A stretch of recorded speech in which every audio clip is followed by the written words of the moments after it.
Governor of County of Tharaka Nithi, Muthomi Njuki, has distributed seed to the farmers. This is season 11 since he started giving seed to the farmers, and the farmers are proud of it. Kwa sababu ni watu ambaye ni wenye bidii. Tangu tuanze hii program, hii ni ya 11, na in Mariani and in Tharaka Nithi County, in those years, 8 years, hatujasikia pali popote katika Tharaka Nithi County kuna njaa ambaye inaitisha msaada kutoka wale watu kunaleta pesa kutoka Ulaya. Wanaleta ile mahindi ya yellow. Si mnakumbuka? Kwa sababu hii program ya certified seeds imefanya vitu mbili. Kwanza kabisa imefundisha wakulima wetu aina ya mbegu ambayo wanafaa kupanda.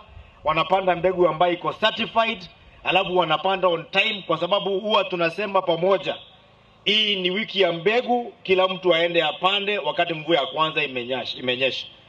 We say those who plant early will harvest more. Si inakuwa namna hiyo? Ukipanda kama umechelewa, hata hiyo mazao, the harvest, pia inakuanga kidogo. Unaona shamba ya mtu mmoja pale, mahindi ni kubwa, mwingine ile alipanda nyuma yake, mvua imeisha, iko hapa ni fupi, ni mbilikimu. So we say the program is not only a food relief for our people, it is also a revolutionary way of making sure that our people learn to plant early and plant certified seeds which are also drought resistant.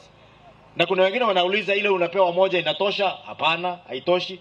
Nikikupea moja ikifanya vizuri, nenda kwa duka nunua ingine kama hiyo ama zingine mbili, panda, so that we can have better kilimo. Ama namna gani? Hivyo ndio tunataka. Na leo tuko na variety mbili. Iko mahindi, iko maragwe. Kwa hivyo kama hutaki mahindi unasema nipe maragwe. Kama hutaki maragwe unasema nipatie nini? Mahindi, kwa sababu wewe ndio unajua vile unaenda kulima. Kuna shifting cultivation, kuna kubadilisha hapa na pale. Na hiyo tunataka watu wetu wakuwe wamejitegemea kwa kilimo. Na kusipatikane mtu yote hapa ambaye atapigania mbegu. Ile mbegu tuko nayo hapa itatosha na ibaki, na tubebe tupelekea wengine.